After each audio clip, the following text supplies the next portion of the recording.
Welcome to the Unitarian Universalist Church of Pensacola. If this is your first time, we're excited to see new faces and have new people in our congregation that give us new ideas. And we are pleased to see people returning to our congregation over years and years and years. And it's wonderful to have everyone here. We honor diversity. And this particular month is Pride Month. And we've had, last week we had a focus on our Pride members of our congregation. And this year, this week, our diversity is about aging. People that are older in our congregation and younger in our congregation. And we are excited to have some of our senior members speak with us today. If you are here for the first time, we actually have created a booklet kind of giving you the basics of our congregation and how we function and work. If you received one, super. If you didn't, just ask for one. We want to make sure that you have one and you can go home with it. There's a lot of information that's great. And many of our members, if you quiz them on them, may not know it. So you can open the folder and you may find out things that the person next to you doesn't know. I'm Nancy Hagman, and I will be the service leader for today. And I'm going to make a couple of announcements. Our children's RE program, Religious Education Program, is run by Honor Bell, and Honor is going to be gone next week on the 16th. So there will not be anyone here for the children's RE program, so the children will stay either in the service or you can choose whether you're coming or not based on that. Bradley is also going to join Honor, and they are going to go to a training called OWL, Our Whole Lives, and that's next Sunday. Will there be childcare? I don't know about childcare. I believe not. No is the message I've gotten from Honor. Okay, this is no, I guess. Yes, so this is no. Okay. We ritualistically light our chalice each week, and there's a meaning behind that. We light this chalice not because we must, but because we may. We light this chalice not because we have the truth, but because we each come hearing and seeking many truths. We light this chalice in connection across cultures, distance, class, and language. We light this chalice that our religion may be a beacon of light, hope, and justice. We light this chalice to kindle our hearts and our minds. By Lois Lear.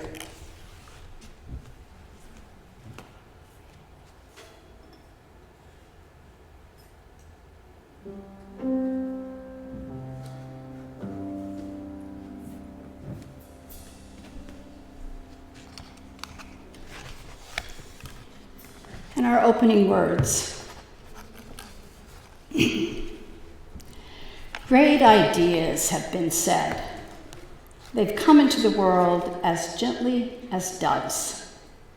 Perhaps then, if we listen attentively, we shall hear amid the uproar of the empires and the nations a faint flitter of wings, the gentle stirring of life and hope.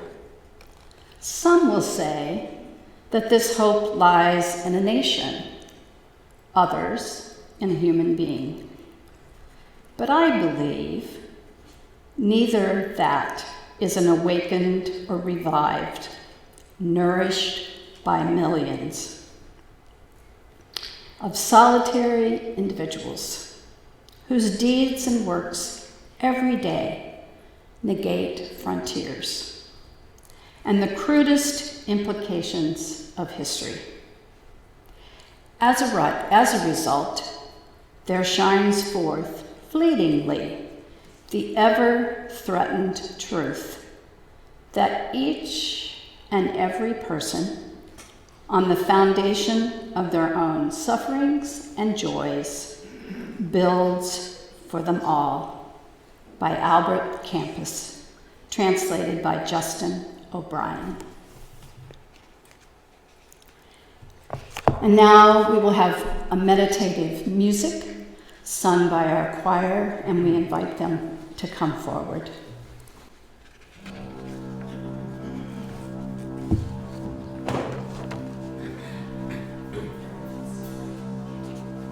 And sung by everyone, right, Nancy? We're all singing? Anybody that wants to join? Breathe in, breathe out. There's one part, and there's two other parts. When I breathe in peace. When I breathe out love.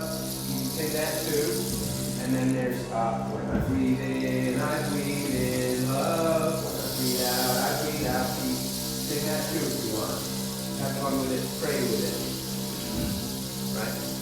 Breathe in, breathe out, breathe in, breathe out, breathe in, breathe out, breathe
We will have our opening hymn, if you can.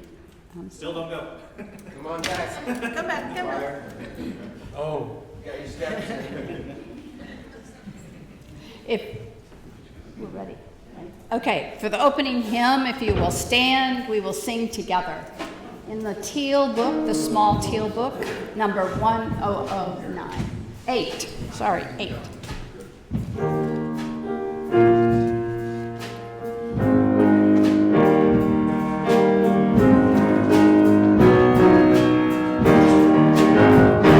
When my heart is in a holy place.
Please remain standing and we'll have the covenant together.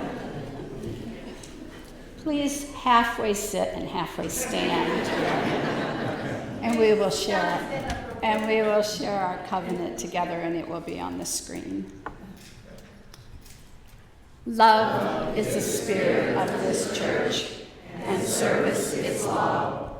This is our covenant, to dwell together in peace, to seek the joy in love, and to help one another. You may be seated. This is a time in our program that I specifically like in particular, but I'm one to put people on the spot. So I was told to please ask if the children would come forth and would they speak before just asking them to come. However, there are ones that say I'm not going to speak, and then all of a sudden their voice just comes bounding out, and it is so exciting. So I'm going to invite the children up first. We're going to have a panel. If you would join me, please.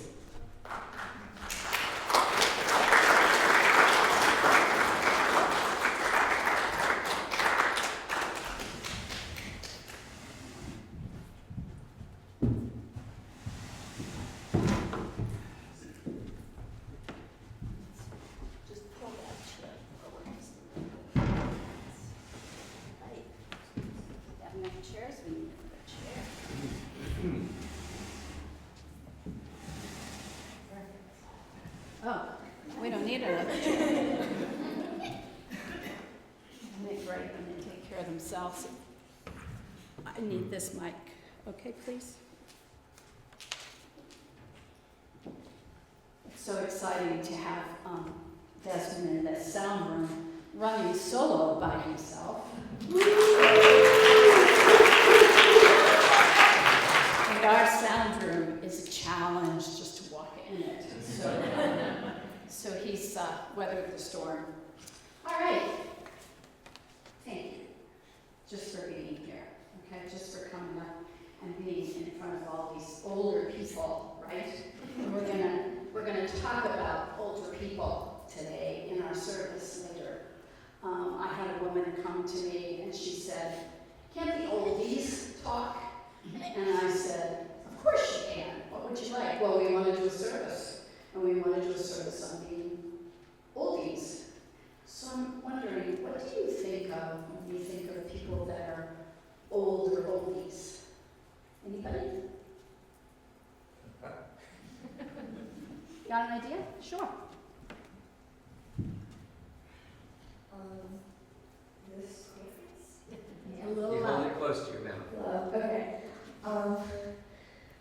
I guess people like gray hair. Yeah. People who know more stuff, because they go live longer. People who like are tired. With older skin and stuff like that. Okay. Great. Thank you. Good music. And more experience, like you said, and yeah, good music, good hair, interesting shoes.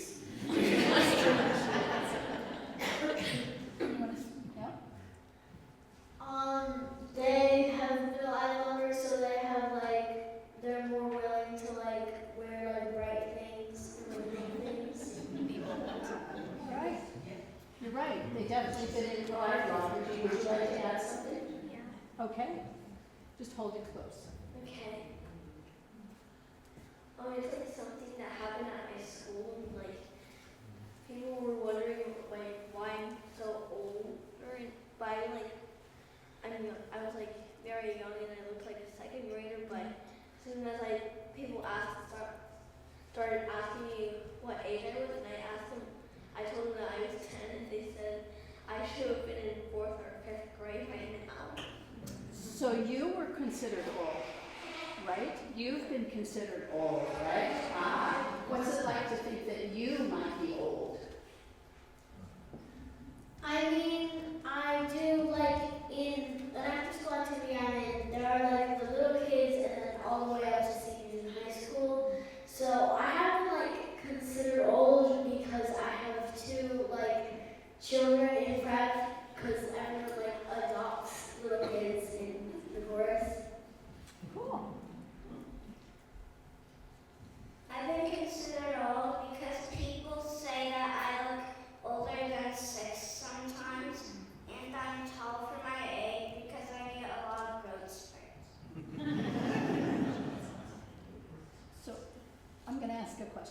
Unless you have something else to add.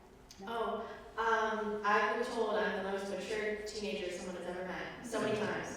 By people here.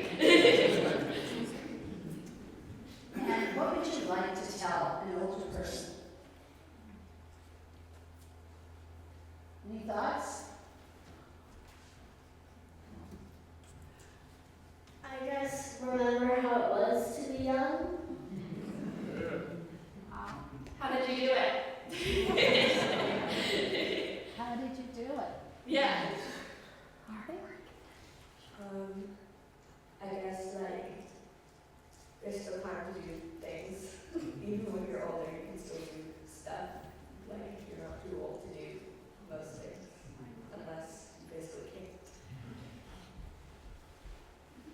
Anything else? Yeah. Take your time. We have time. It's the same thing, but like I would say to an older person that you can keep going on in life, and sometimes even though you're not alive, you can still meet other members if you go to the afterlife and stuff. I've been learning this and like reading on my own and stuff. A lot of things. A lot of books about the afterlife, and you keep living. Yeah. Wow. In closing, what's one thing that you think our church has done that you've been happy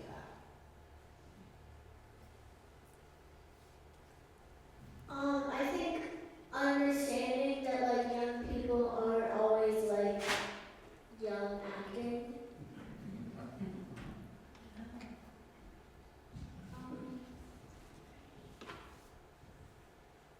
Well, even though my grandpa's he's really old, he still made me a whole working wagon with real wheels that I can pull around. And it can still hold me, and I still fit. Helps older people. Say that again. It helps older You think that our church helps older people? Okay. Just one thing? That's really hard. The community, I like coming out every Sunday, getting me out of the house. I like the people here. Yeah, the community, and I think, I don't know, I like it a lot.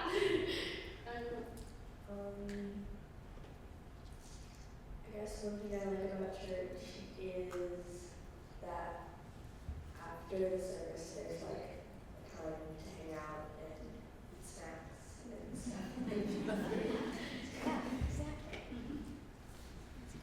stuff. This is the wisdom of the young, not the aging. And I would love it if you would just give them a wonderful round of applause.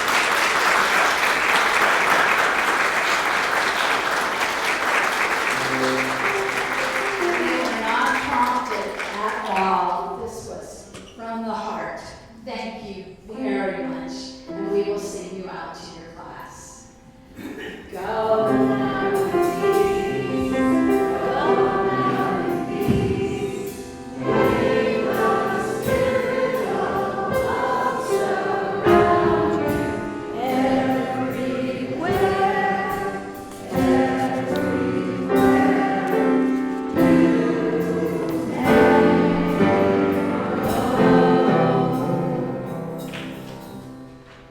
Wow. That's all I can say. Wow. Please listen to us. Please listen to us.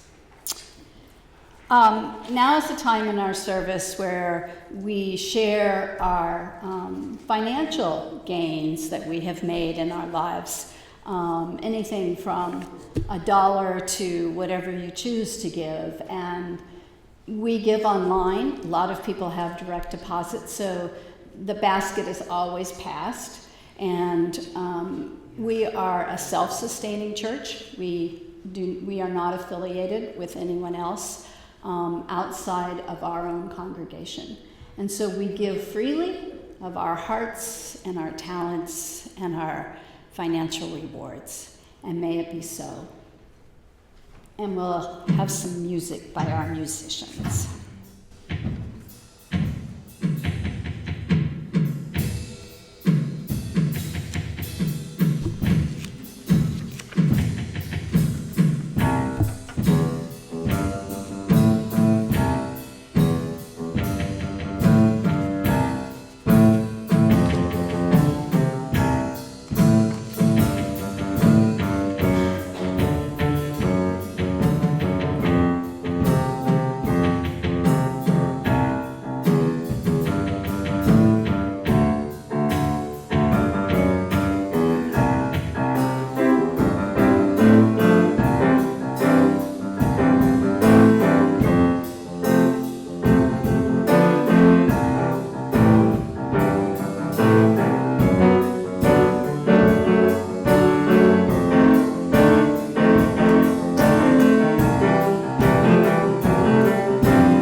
Now I get to introduce to you the person that came to me.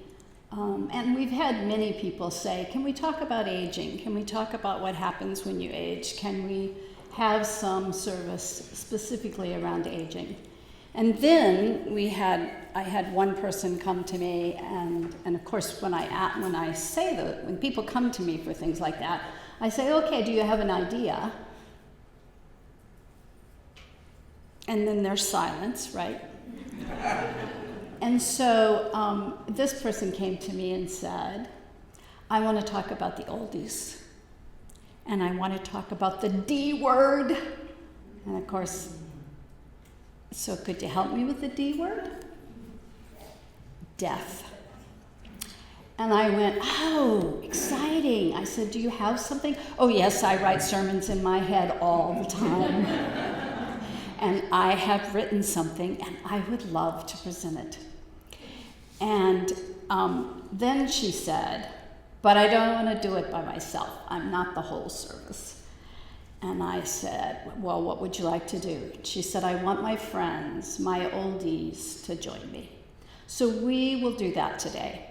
We will have our delightful humorist, Margaret McLarin, speak from her heart about the D word and other things, as well as a panel of people that are either in their 80s or 90s that have agreed to speak with us after Margaret.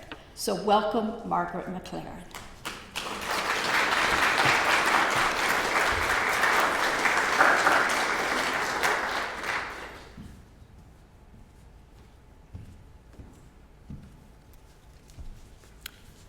Thank you, Nancy, for letting the Octo-Nannies speak today.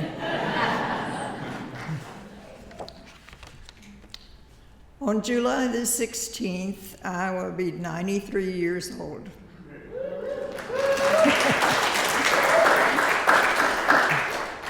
I think we can safely assume that I am circling the drain. I accept this, and I'm at peace with it. My family, not so much. They seem to feel if you don't ever say the D word, it will never happen. But we know that it will, and therefore we have to think of the hereafter. Actually, I'm more concerned with the here than the after. I'm concerned that I might fall and break my hip and have to depend on my family. When I forget a name or repeat myself, I'm concerned that it might be the onset of Alzheimer's or dementia. I'm concerned that I might have too much life at the end of my money. My great-grandson Sam and I are seashell collectors, and one of the finest of mine that I've ever found was a large, beautiful whelk shell. I named it Lawrence, of course. Sam loves the seashell. When he comes to visit, he always has to go in and have a little visit with Lawrence. Granny Great, says Sam, when you don't need the whelk shell anymore, put a Post-it note on it that says, "This is for Sam." Hallelujah, Sam has found a way to speak of my demise without ever saying the D word. For instance, my granddaughter, "Grandma, when you don't need the daylilies anymore, I want to dig them up and plant them in my yard." Or my great-granddaughter, "Granny Great, when you don't need the butterfly earrings anymore, may I have them?" And so on and so forth. And then when I don't need my house anymore, my family will have the daunting task of packing all the mementos that I've collected of my many travels over my long life. But I have a good solution for this. A memorial service yard sale. Quick, dump Grandma's ashes out there by the rose bush and put a price tag on that urn.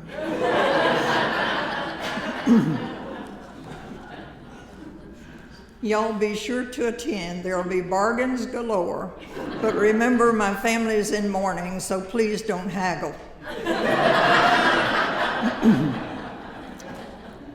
But wait, my books. I can't leave my books. I have been a reader since I was 7 years old. In my long lifetime, I've amassed a library that fills a room in my house. A cremation book burning? No. Not an option. I am so anti-banning and burning. So I have asked my family, or instructed my family, to choose a book or two, pack up the rest, deliver them to a wonderful local bookstore in our area. Think of all the people that would be reading my books. Now that makes me happy. Now for the after. I dragged my reluctant daughter Melissa down to Faith Chapel to discuss my final arrangements and pay for it. The nice lady explains the procedure, everything that's going to happen. And then she asks by method of payment. Well, forgive me, excuse me, I could not help myself. I said I'd like the layaway plan.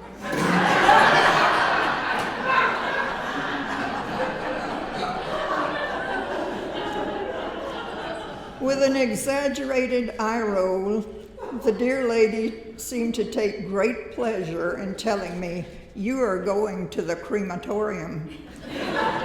Crematorium? Crematorium? That sounds like an ice cream parlor. I'm in. But wait, my dear friend Hannah Laurie gave me all the beautiful decorations from her 95th birthday party. The banners, the balloons, the tablecloths. It would be a shame to let all those go to waste, wouldn't it? Thank you for listening, assuming that you did.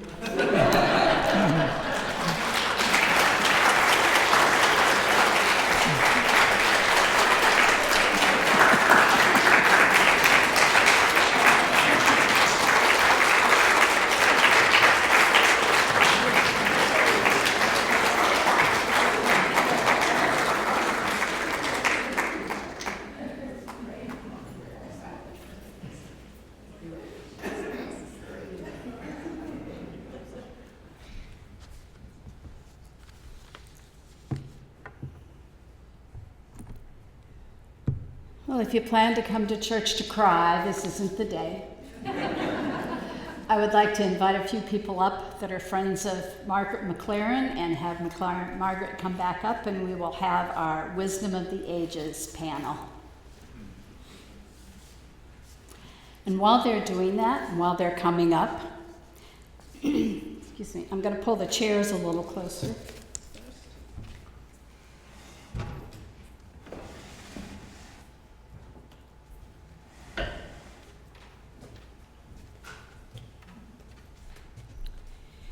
I'd like to read the names that Marcy Moreland gave me of people that are in the aging years of 80s or 90s that no longer attend our church, but are very much thought of in our church and have been very active members over time. Flo Fulweiler, Evelyn and JJ Jackson. Annabelle Miller is not coming with any regularity. We haven't seen her for a while. Along with, excuse me, Jan Herview, Joyce Sumatra, and Charlie Steed. And there may be some that we have forgotten or not forgotten in spirit, but did not have them on our minds at the time this was written. So I open the door for any of you to think of people that we have sat next to in our congregation that are older and unable to come. And we'll just take a moment of silence for that.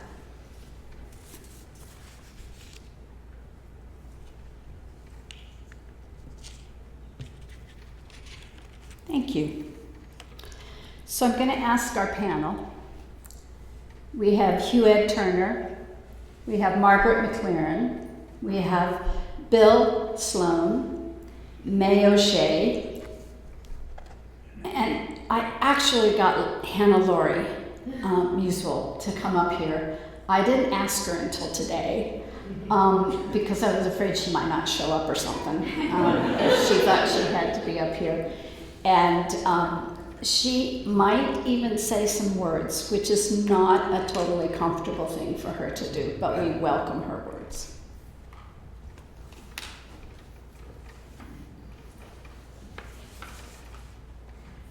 Is this back on? Yes, great.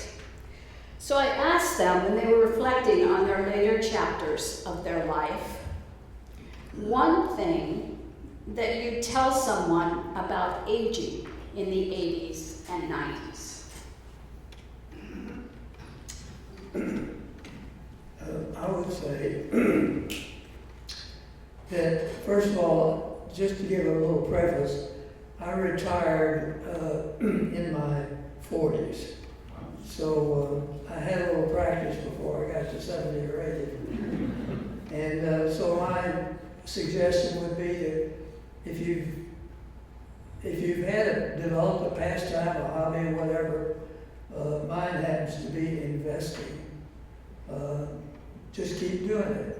You know, if it's good for you, just keep doing it. And I would add that I started my yoga in the 90s and did that about 20 years. I should have kept doing a little more, but I think the yoga's been good for me.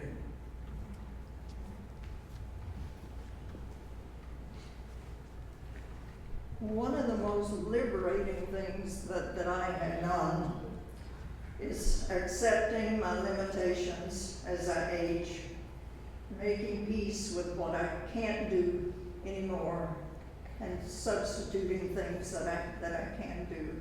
Absolutely, just look it in the face and say, I can't do that anymore, but I can do this.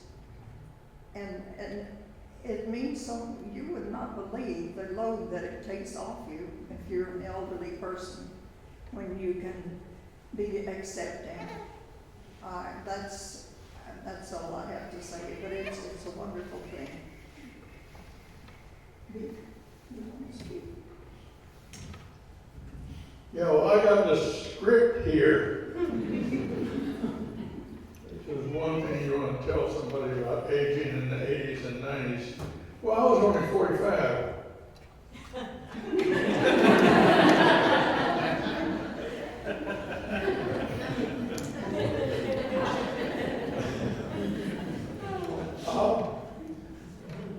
Tell someone about aging.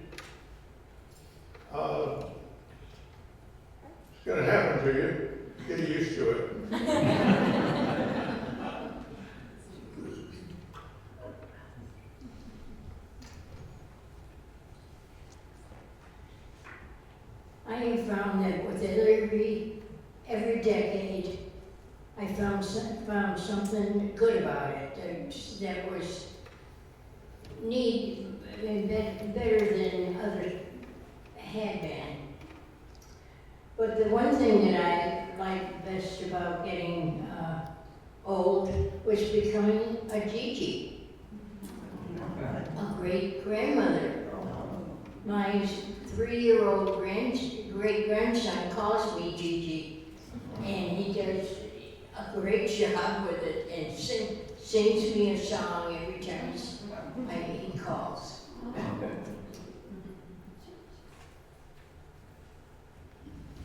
I find that if you stay active and keeping your friends and attend meetings and concerts and operas, you'll stay younger much longer.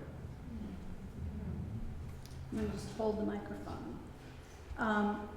What do you wish you would have done more of? What do you wish you would have done more of? I wish I would have done more traveling. I haven't seen all the places I would have liked to see.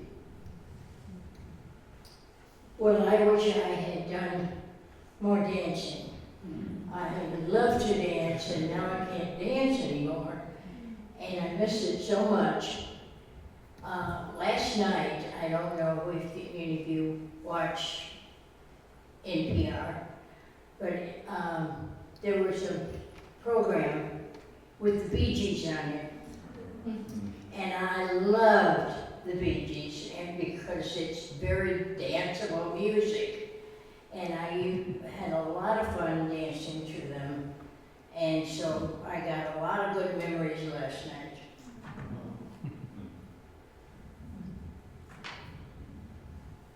What do I wish I'd done more of? I wish I'd done more writing, because I wrote a lot.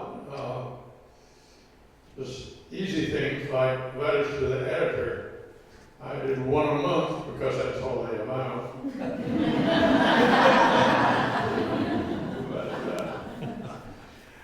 And people walked up to me afterwards and told me what a good letter it was. And that made me happy. And one thing I turned down, I had written a book, professional book, and a guy an engineer from Virginia had got a copy of it, and he called me and said, "You want to collaborate on something this?" And I thought I was too busy to do that. I was busy, and turned him down, and that was a mistake. So, what I wish I'd done more, I wish I'd written that book with him.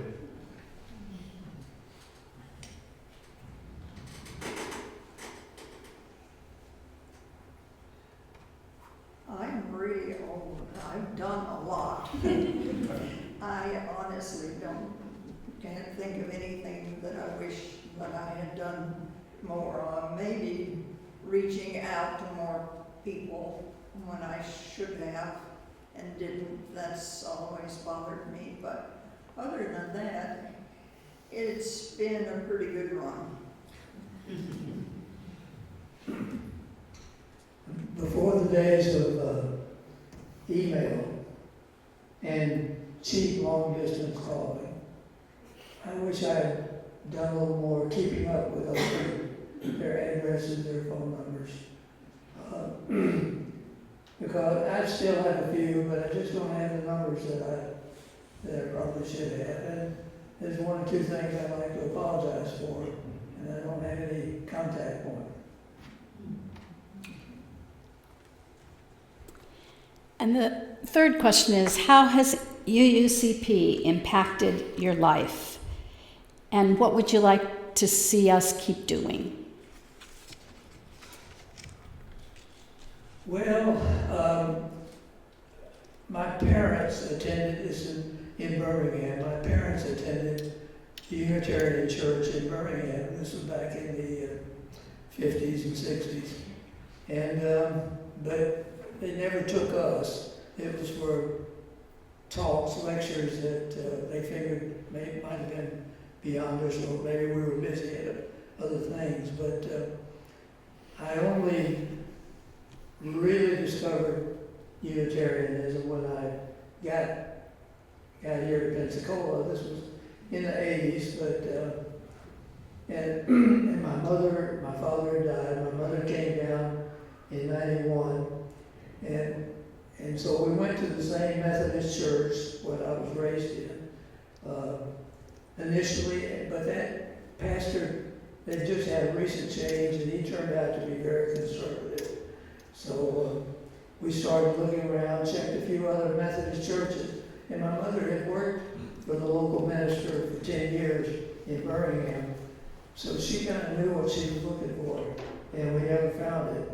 So, and then we just decided to go to Scott Street in late 91, and I think it was one of the more positive, one of the better things I've done here in Pensacola.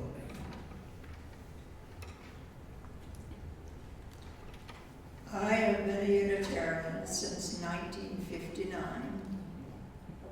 I'm pleased that I was able to bring up my children in the Unitarian churches where I was brought up in the Southern Baptist churches.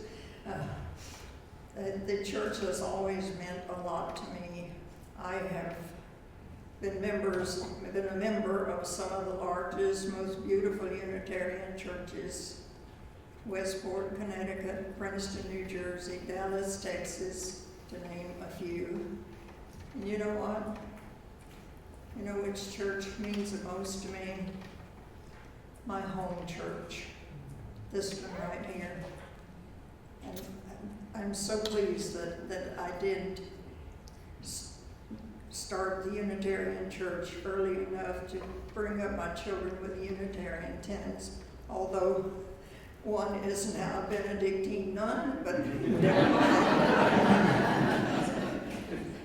Anyway, the church has always meant a lot to me. All the churches, every one that I attended, but this one is the one that's dear to my heart.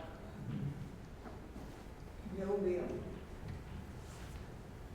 Well, sometime within the last year in this congregation here, a speaker went around and asked a few people, including me,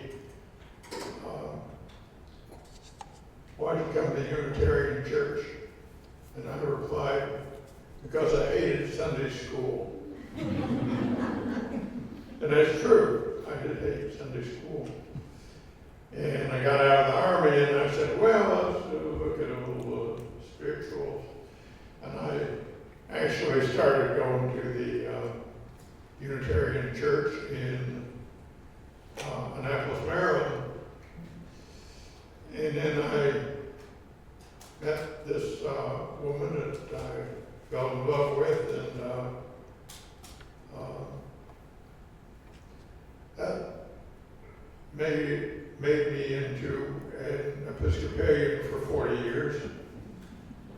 So it took me a while to get to the Unitarian Church. But the reason I originally thought about going to the Unitarian Church is just because what I'd read about Unitarians was that it was open, and things really happened there. You learn things from people like yourself.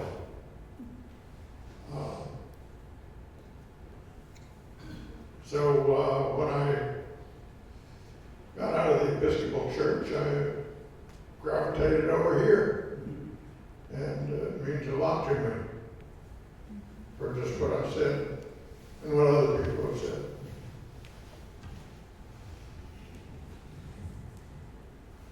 I was already a Unitarian when I moved to Pensacola, but I joined the Unitarian Church initially in Cleveland area, West Shore Unitarian Church. I was a attracted to them because they had an organization for singles. I had gotten divorced and I needed a social life, people to hang out with, and they had an organization called Universal Laws, and it was for single people, and it was based on discussion, of course. Unitarians have to talk.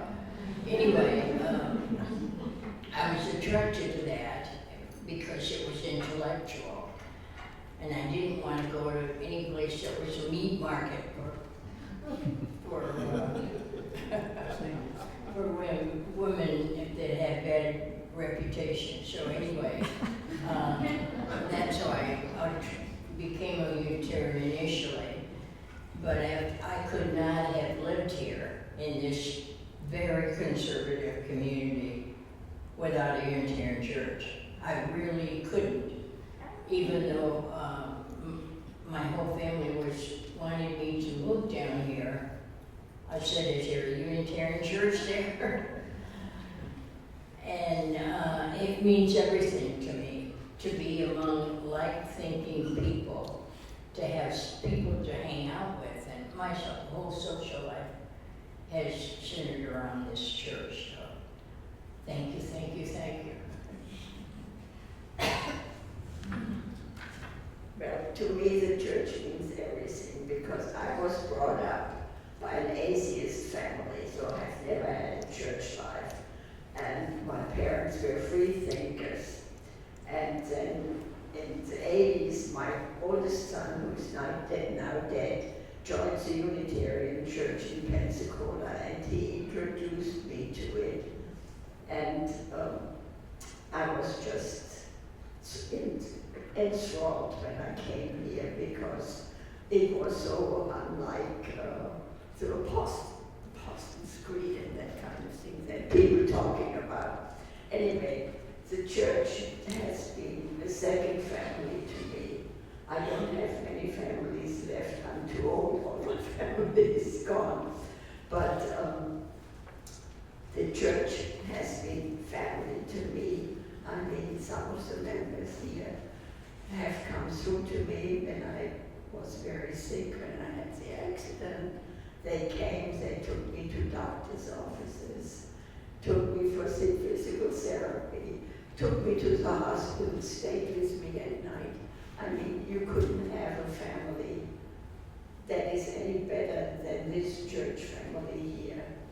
And I love it, and I'm thankful for it for the rest of my life.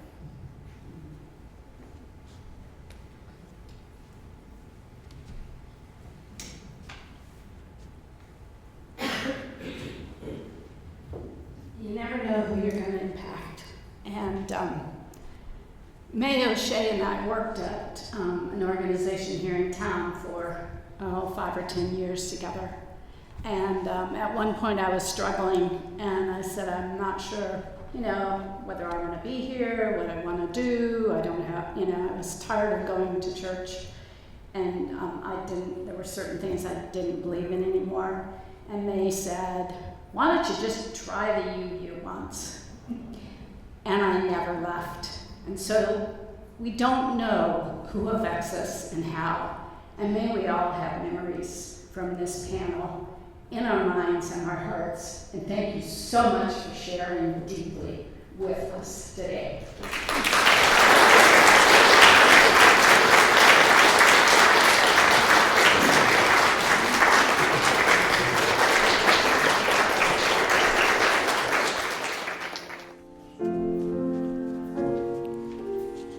When we were planning this service, I began to think about the difference about dying and the difference between a crisis death and one that comes on us all of a sudden and one that we consider happens too early.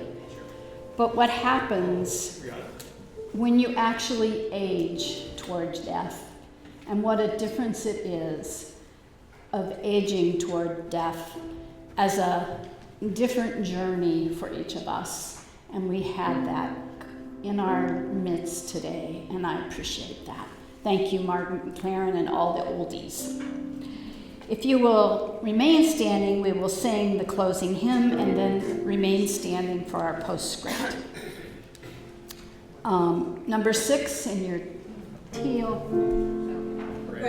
Sorry, regular gray hymnal.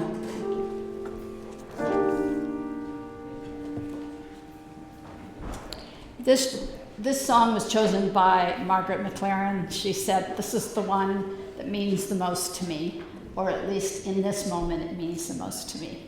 Please enjoy.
To sit or stand for the postscript.